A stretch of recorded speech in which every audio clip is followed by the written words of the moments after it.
Kiray, ganito palang klaseng girlfriend? Maraming netizens ang tila tumaas ang kilay sa komedyante na si Kiray Celis matapos niyang aminin na pinipressure niya ang kanyang longtime boyfriend na si Stefan Estopia pagdating sa usaping kasal.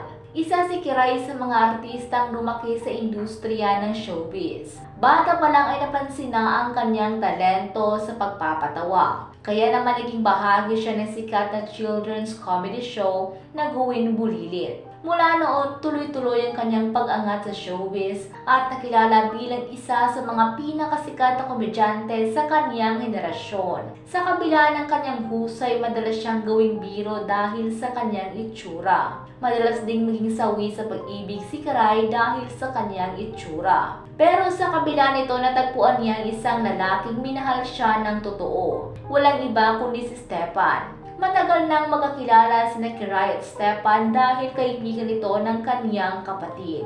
Pero nagkalapit lamang ang dalawa nang magsimula silang maglaro ng Mobile Legends. Mula sa pagiging magkatropa, nauwi ito sa mas malalim na relasyon. Ngayon 5 taon na silang magkasama bilang magkasintahan. Maraming netizens ang nagtatanong kung kailan sila magpapakasal. Mas lalo pang umugo ang usapin ng kumalat ang haka-hakang engaged na raw ang dalawa. Ngunit sa panayam kay Kiray sa Fast Talk with Boy Apunda, nilinaw niya na hindi pa sila engaged. Ngunit aminado siyang pinapressure niya si Stefan pagdating sa usapin ng kasal. Lagi raw niyang pinapaalala rito anong gusto niyang singsing at dapat gaano ito kamahal.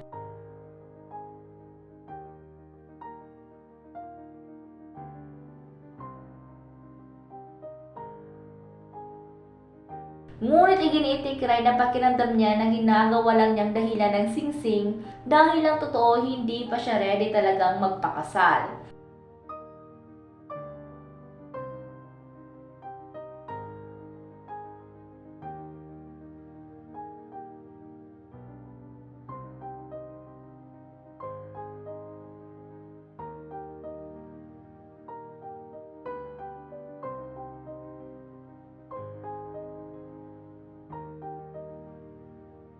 Samantala, iba-iba ang reaksyon ng netizens sa mga pahayag ni Kiray.